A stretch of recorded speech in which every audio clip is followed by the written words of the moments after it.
Hello, my name is Mike Dodd and I'm one of the dedicated energy efficiency staff at the Australian Building Codes Board. My work here involves project managing some of the energy efficiency changes proposed for the National Construction Code of Australia, also known as the NCC. To begin with, I would like to acknowledge the traditional owners on the land on which I'm recording this video. I'm in Ngunnawal country, and I'd like to pay respect to the elders past, present and emerging of the Ngunnawal people. This video will provide a high-level summary of the recently released energy efficiency and condensation provisions proposed for inclusion in the 2022 update of the NCC. The intent is to provide information on the provisions that will assist you in understanding the proposed changes, so you are better able to provide comment on them while public consultation is open. Comment can be made on the provisions until the 17th of October via the ABCB Consultation Hub. If you're watching this video, you will probably be aware that the headline change being proposed is a move equivalent from 6 to 7 stars on the NaTHERS benchmark scale, and also the introduction of the new whole of home approach. But there are a number of other important changes I would like to highlight today. This work represents the first time in more than a decade that the stringency of the energy efficiency provisions have been increased, and we believe that the changes will make new homes even more comfortable, efficient and cheaper to run. These are the areas I will be covering, providing a quick overview of the Australian Building Codes Board and the performance-based nature of the NCC, talking through why these changes are being proposed and then focusing on the key things you need to know about them. Later, I'll hand over to my colleague Joe Brennan, who will go through in more detail the changes proposed for the NaTHERS tool and what the proposed increase in stringency from 6 to 7 stars looks like in a practical sense. I'll finish with instruction on how to make comment on the proposals. I imagine you have heard of the Australian Building Codes Board, aka the ABCB, and know that our core function is to update and maintain the NCC. But there are some things I think it is important for you to know about the ABCB and the NCC, which may help in guiding any comments you have on the draft provisions. On the ABCB, we work on behalf of the Commonwealth, states and territory governments. This means that when we undertake something, it has to be agreed by both the Commonwealth and the states and territories, and be able to be applied across the country. The ABCB is not, however, the regulator. We don't determine if a building is compliant with the NCC or not. And while as we write the code, we aim to ensure it is clear on how compliance with it can be demonstrated, we cannot act to determine individual cases of compliance. This is carried out by the local building authority. On the NCC, it is the document that, when called up by state and territory legislation, sets the minimum technical standards for safety, health, amenity, accessibility and sustainability of all new building work in new and existing buildings in Australia. The key words to focus on from that last sentence are minimum, which means we need to be mindful that the impact of any changes we make are justified, and new, meaning changes we make do not apply to existing buildings unless they undertake a renovation of the scale that triggers the NCC. One further important point I would like to make is that as a performance-based code, the NCC allows choice in how practitioners arrive at a building or plumbing solution, and there are multiple pathways available to demonstrate compliance. Energy efficiency, for example, allows compliance via the deemed to satisfy elemental provisions, the verification using a reference building verification method, NaTHERS, performance solutions, or a combination of all of these. The point is there is choice in how compliance is achieved. I will focus a lot today on the deemed to satisfy or DTS pathway, but please keep in mind that if I say the DTS is limiting a certain approach, it doesn't mean that approach is not possible under one of the other compliance pathways. If you want to know more about this, the ABCB has a YouTube clip called NCC, a performance-based code, as well as an NCC CPD course targeted at design practitioners called Pathways to Compliance, which may also be helpful. See the ABCB website for more on NCC CPD. Okay, now I would like to briefly cover the government policy objectives we are looking to meet through the proposed changes and explain how we got here, with the key driver in this case being the trajectory for low energy buildings policy. The trajectory builds upon the 2015 National Energy Productivity Plan and forms part of the government's strategy to meet its greenhouse gas emissions reduction targets established through the Paris Agreement. The policy also aims to make new construction more comfortable, energy and cost efficient, and reduce peak energy demand from all buildings. We think the changes we are proposing contribute to all of these goals, and they are now the explicit objective for energy efficiency in the NCC. The ABCB commenced the work of updating the code following direction from the state and territory building ministers in 2019.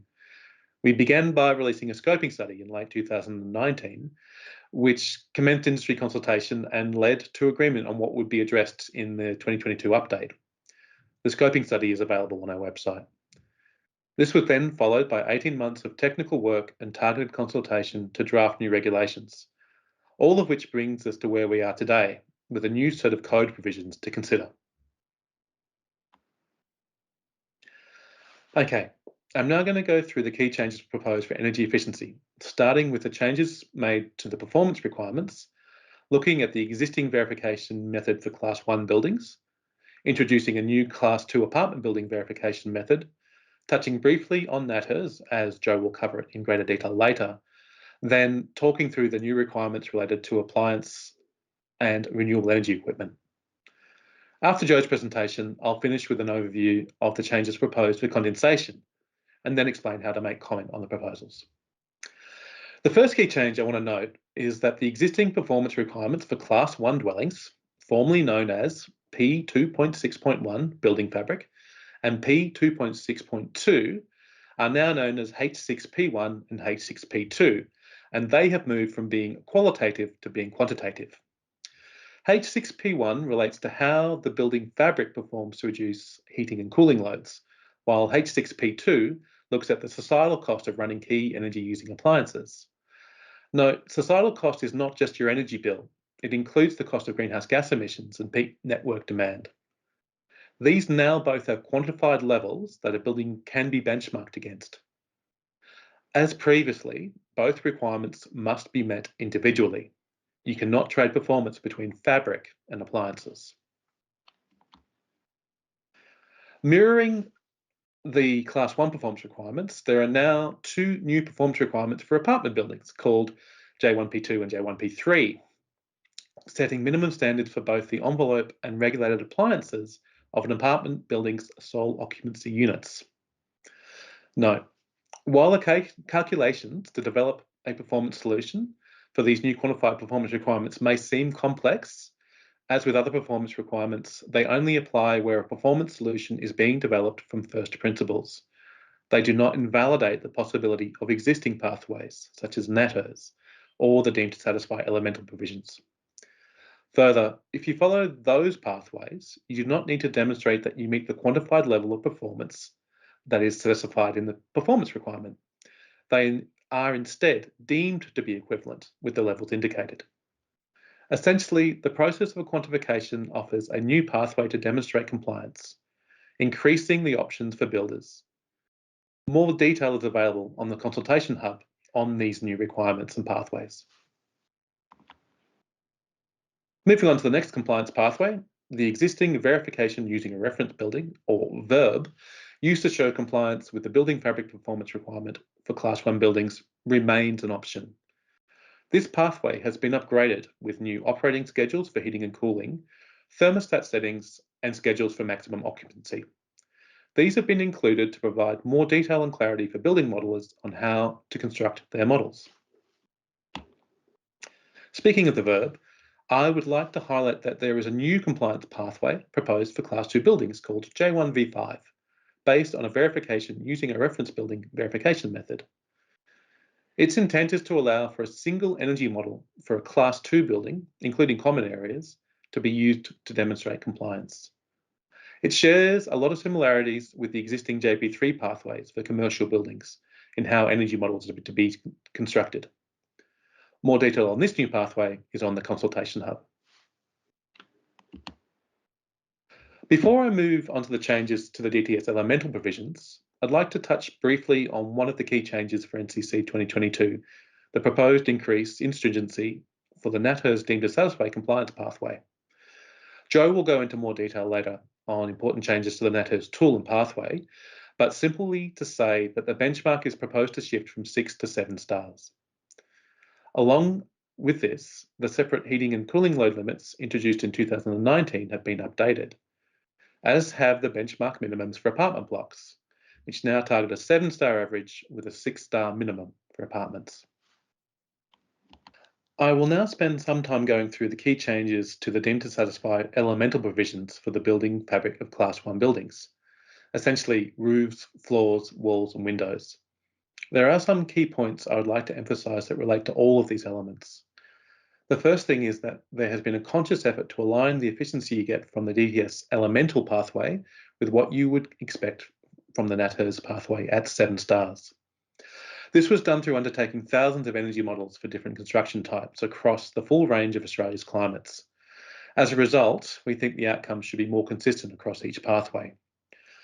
The second thing is the structure of how you work out what the minimum amount of insulation you need has changed. In NCC 2019, we asked for a total R value for a building element, essentially requiring a calculation to be completed, although some rules of thumb were made available. In 2022, instead of specifying minimum total R values to cover off on all cases, you are guided to install insulation based on a broad range of building design factors through a series of tables. This makes the DTS more nuanced and will save practitioners from needing to calculate the total R value themselves. And while this means that there are now a whole raft of new tables in the provisions that look daunting, it's actually a lot simpler than it looks. I'll give examples of how it works as I go through the individual building elements in the next few slides. The next key change I want to highlight is that if steel framing is used, then steps must be taken to mitigate the impact of thermal bridging. Calculating the impact of thermal bridging became an explicit requirement for commercial buildings in 2019, and this is now extended in part to residential buildings. This may mean using a thermal break or adding extra insulation, but without taking these steps, the thermal performance of installed insulation is significantly impacted. This extends the existing requirements for thermal breaks to many more circumstances and should mean the existing differences in energy efficiency between steel and timber frames is equalised. The final important change to note is that we are introducing for the first time a set of DTS elemental provisions for Class 2 apartments. As with the provisions for Class 1 buildings, these provisions have been aligned with achieving a 7-star NaTHERS outcome and share a lot of similarities with the Class 1 provisions, with some key differences. I encourage you to read the Summary of Changes document on the ABCB Consultation Hub for more detail on this new deemed to satisfy pathway. I'll now go through the individual building fabric elements in a bit more detail, starting with roofs.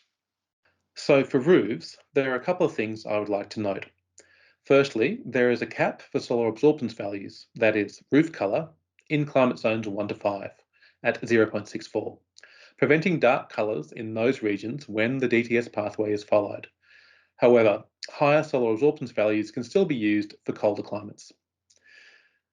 In terms of the simplification of how the required minimum R value is added, the code now directs you to consider factors such as the climate zone, the roof construction type and colour, the level of roof ventilation, and if reflective insulation is installed. Once these factors are known, the minimum amount of added insulation is shown in the table. Again, if still framed, thermal bridging must be mitigated, either by achieving a total minimum R value calculated in accordance with Australian Standard AS4859 Part 2, or by applying a thermal bridging mitigation option, such as a thermal break. Next, walls. As a result of aligning the DTS elemental provisions with a 7-star NaTHERS outcome, for most construction types, we found that insulation requirements have not been increased. As with roofs, the amount of insulation to be added depends on a number of factors, including the climate zone, solar absorbance, height, presence of a shade-providing overhang, and construction material. Once all of these factors are known, the amount of added insulation required is then specified in the table. Similar to roofs, there is a cap on solar absorbance for walls in climate zones 1 to 5. In this case, it's 0.7. Higher solar absorbance values can still be used in colder climates. Similar to the thermal bridging requirements for roofs, for walls, thermal bridging requirements for steel frame dwellings can be met by either achieving a total minimum R value, calculated in accordance with AS 4859 Part 2, or applying one of the new thermal bridging mitigation options listed in the NCC. Moving on to floors, two key things. The amount of insulation required will depend on climate zone, subfloor wall height, whether reflective foil is installed under the floor, and subfloor wall insulation level. These options are presented in a series of lookup tables that guides the builders to the minimum amount of insulation required.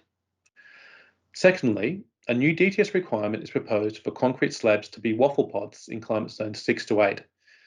Waffle pods are already the most commonly used floor construction in Australia, especially in cooler climates, as they have clear energy efficiency benefits. Note, a traditional slab on ground can still be constructed, but you will need to follow a different pathway to the DTS.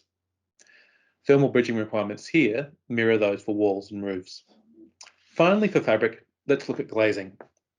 What window will be able to be selected will vary greatly from house to house.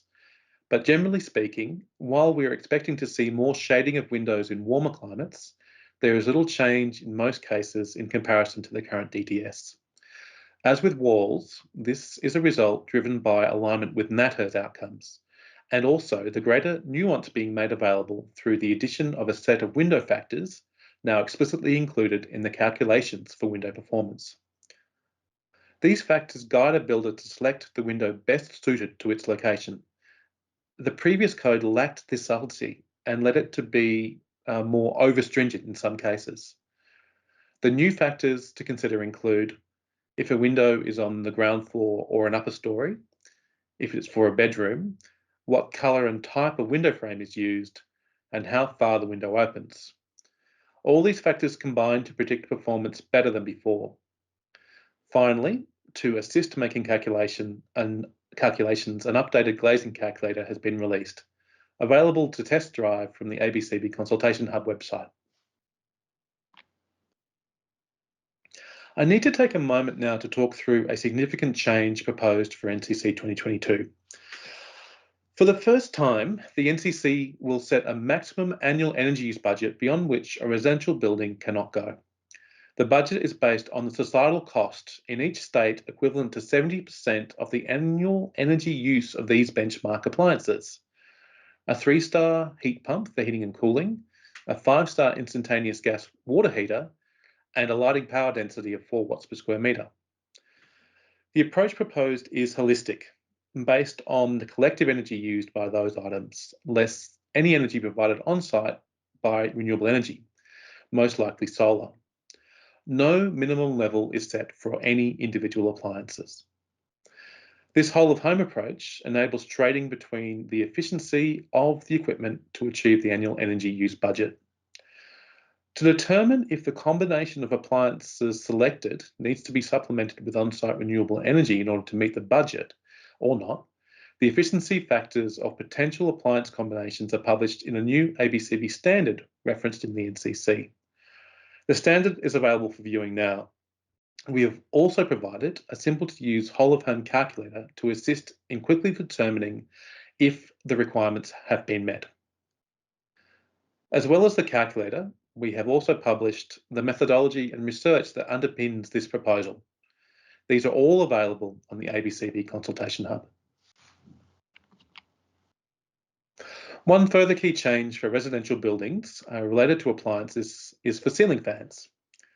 Given their highly beneficial nature in providing cost-effective comfort in warm climates, a requirement for ceiling fans in climate zones 1 to 3 and 5 is being introduced. That is, they are now mandatory under a deemed to satisfy elemental pathway. But these are separate to the whole-of-home requirements I just talked about. One final thing from me before I hand over to Joe to talk NaTHERS is to draw your attention to a new suite of provisions designed to make it easy to retrofit solar panels, electric vehicle charging equipment, and battery storage equipment into all buildings, not just residential buildings. Positioned in Section J of Volume 1, these provisions essentially require space to be left on electrical distribution boards for circuit breakers and space for cable trays to connect distribution boards to car park spaces in all buildings to ensure a percentage of car parks can be easily converted to support EV charging. Class 2 buildings will also be required to install charge control devices that will ensure that electric vehicles will only be charged when there is available electrical capacity in the building. Without this requirement, Class 2 buildings would be required to at least double the required electrical supply capacity for the building in order to accommodate electric vehicles in the future. Further, for solar, the roofs of all commercial buildings will now be required to leave 20% of their area free so that solar panels could be easily installed down the track. And warehouse roofs will need to make sure they are structurally sound enough to support the addition of solar panels in the future. Okay, I'll hand over to Jo Brennan now to talk through the changes proposed for NaTHERS. As Mike has explained, the Australian Building Codes Board is consulting on a proposed new minimum NaTHERS star rating of 7 stars and an annual energy use budget for the fixed appliances for NCC 2022. I'm Jo Brennan, Manager of the Nationwide House Energy Rating Scheme, and I'll be running you through how NaTHERS is supporting these proposed changes. NaTHERS will provide an assessment that will demonstrate whether the home meets or exceeds the 7-star thermal performance rating, including enhancements such as new climate files and star bands, split heating and cooling load limits, and thermal bridging. It will also demonstrate whether the home meets or exceeds the new energy use budget, including a new whole of home performance rating and new rating tools that enable you to trade off between different technologies and appliance efficiencies.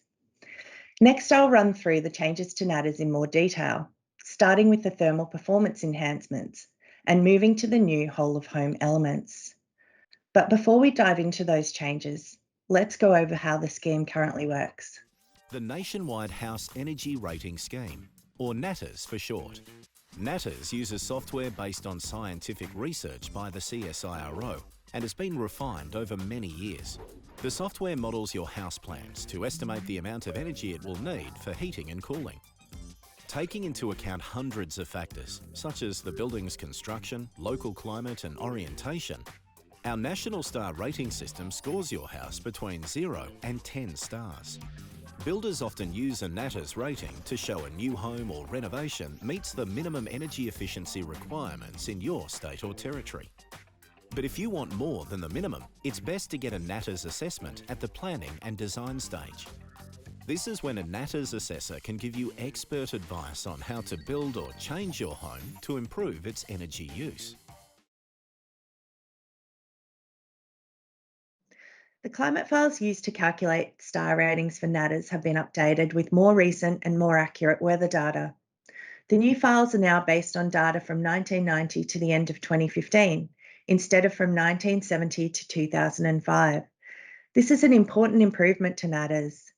Local climate can impact the efficiency and comfort of a building's design. The more accurate the climate data, the better the information supplied to inform the building's design features. The new files cover all 69 climate zones across Australia. NaTHERS star bands will also be adjusted at the same time as the climate files. So what are star bands, and are there any impacts on the ratings for new home designs? The star bands indicate the amount of energy usage that is associated with each star rating. Because climate affects the predicted energy load of a house, the new climate files have the potential to impact NaTHERS ratings inconsistently across Australia. The star bands will be adjusted so that the updated climate files will not have a disproportionate impact on any particular home type or design. The analysis conducted on the impacts of the new star bands shows the majority of dwelling types will have, on average, no change to the star rating, although individual dwellings may show a small increase or decrease to their existing star rating. These changes already feature in the NaTHERS software version the ABCB have been using for their analysis. As Mike has already mentioned, the ABCB standard that sets out the NaTHERS split heating and cooling loads will be updated in the NCC 2022. This is being done to provide load limits for the proposed move to 7 stars. The updated load limits are also being adjusted to reflect the changes to NaTHERS climate files and the associated changes to star bands. The split loads will be updated to align with the current principle, where they aim to exclude the worst 5% of heating and cooling loads based on the historical data recorded in the Australian Housing Data Portal. Because we now have significantly more data in the Australian Housing Data Portal than we did in 2019, when the current split loads were published, the updated split loads will be more accurate in excluding just the worst performing 5% of heating and cooling loads. NaTHERS is also making some adjustments to improve awareness of the standard among assessors and certifiers at key stages of the building design and approval process, noting that local variations can apply. The NaTHERS software will be modified to look up the relevant load limit in the standard and alert assessors when a design is not meeting the requirements. The NaTHERS certificate will also be modified to show the relevant NCC split load limits next to the predicted heating and cooling loads of the rating. This approach will allow users of the certificate, such as building certifiers, to quickly assess whether the NCC load limits have been met, while also allowing them to consider local variations. Thermal bridging is the movement of heat across an object that is more conductive than the materials around it. For example, the frame behind a gyprock interior wall could form a thermal bridge for heat to move through the wall cavity. Thermal bridging can significantly reduce the effectiveness of insulation if not accounted for. The ABCB has proposed changes to the thermal bridging requirements for residential buildings. The objective is to improve the accuracy of the estimated thermal resistance of the building envelope. The proposed provision prescribes that metal frame construction should match the thermal performance of timber frame construction in the energy rating calculations. If the proposed thermal bridging provisions are adopted in the NCC, NaTHERS will introduce thermal bridging to regulatory ratings to align with the other compliance pathways in the National Construction Code. Currently, apart from window framing, NaTHERS tools do not calculate thermal bridging effects in regulatory mode. NaTHERS has worked with the CSIRO to develop a thermal bridging capability that aligns with the proposed NCC requirements. It will not apply to timber frame construction. For steel frame construction, only the thermal bridging impact that is over and above the impact that timber would have will be shown. This additional thermal bridging effect of steel can be offset by incorporating additional energy efficiency measures in the building design.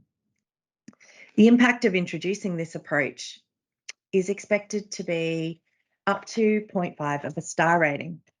More information about the climate file update, star band reforms, heating and cooling load limits, and thermal bridging is available on the NaTHERS website, including summaries, frequently asked questions, and the full technical reports.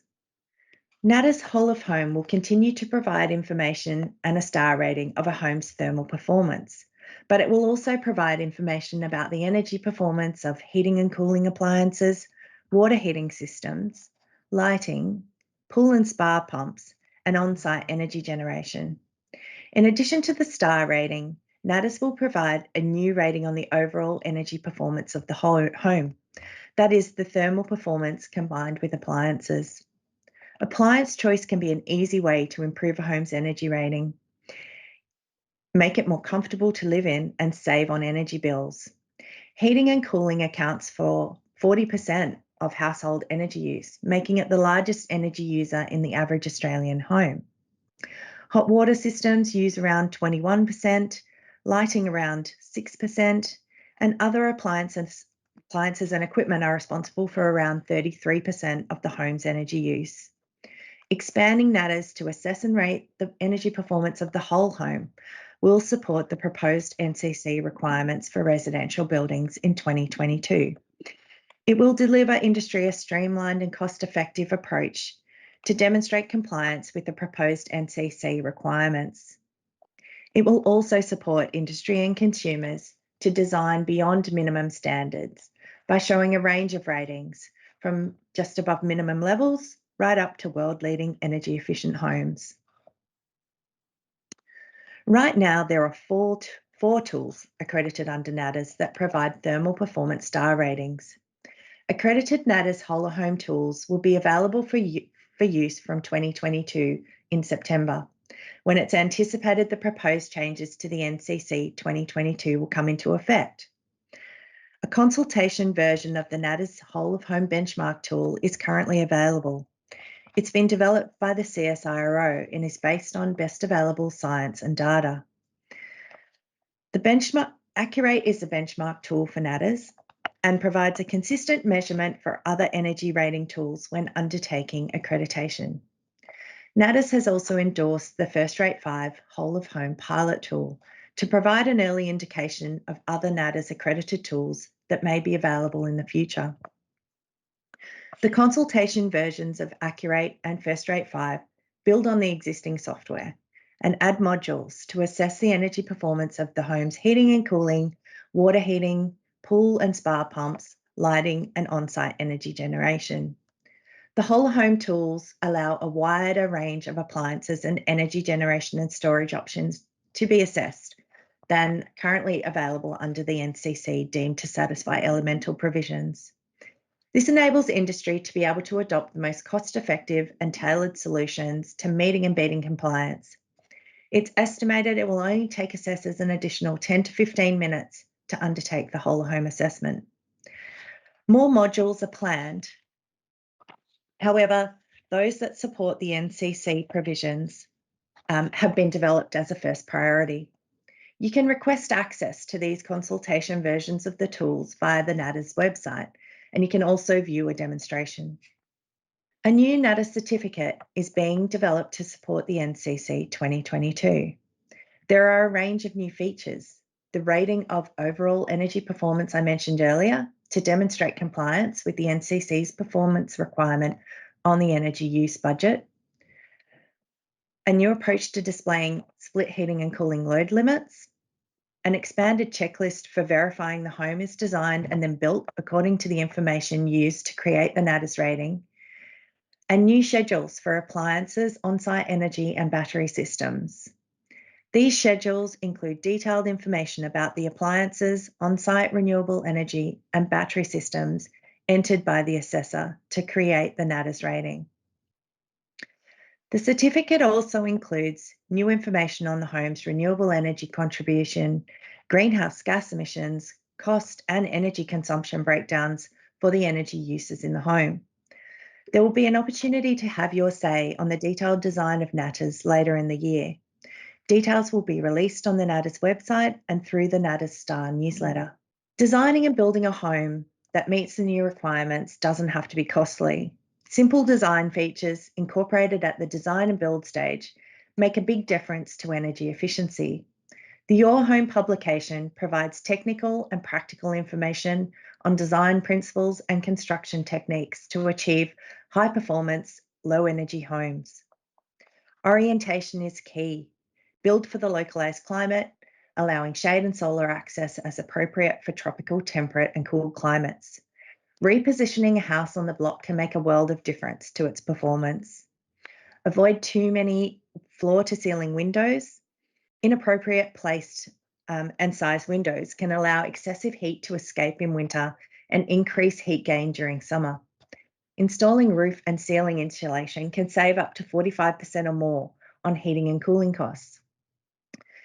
To meet the new energy use budget, you can trade off between different technologies and appliance efficiencies. An efficient water heating system can save lots of money, lots of energy in the home over a year. The installation of efficient lighting such as LEDs, an appropriately sized and efficient heating or cooling system can save you money and ensure your home is comfortable and resilient in a range of climatic conditions. You can also offset your energy use through the installation of on-site renewable energy generation. The Your Home website contains a suite of case studies and free energy efficient house plans available for you to download and use.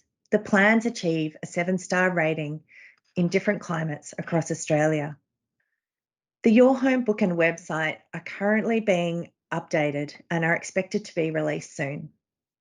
The Your Home and NaTHERS tools help builders, designers and consumers maximise their choices in designing an energy efficient home.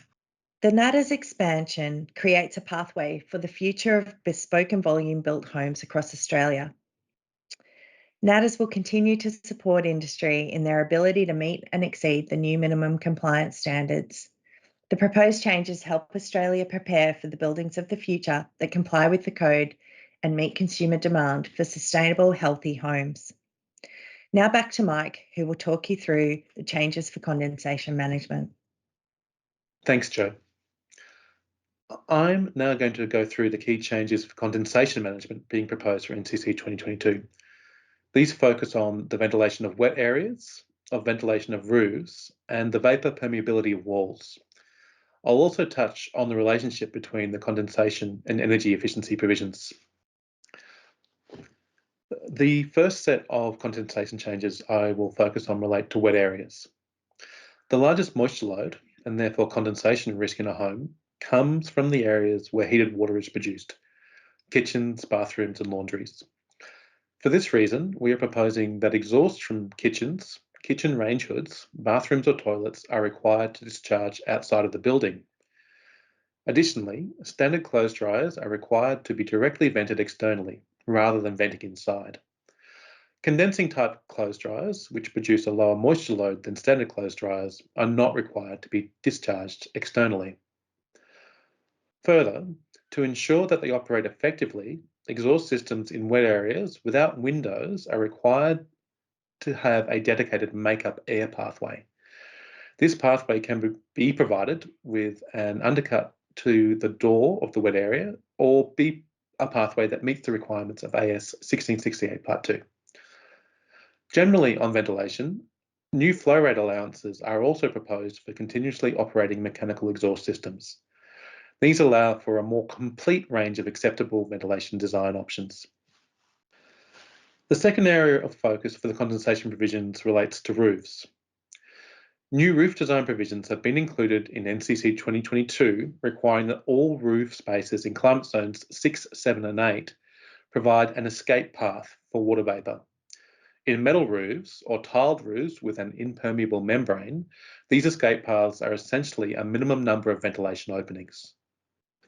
For metal roofs pitched above 15 degrees, these escape path openings are readily achievable by common construction detail.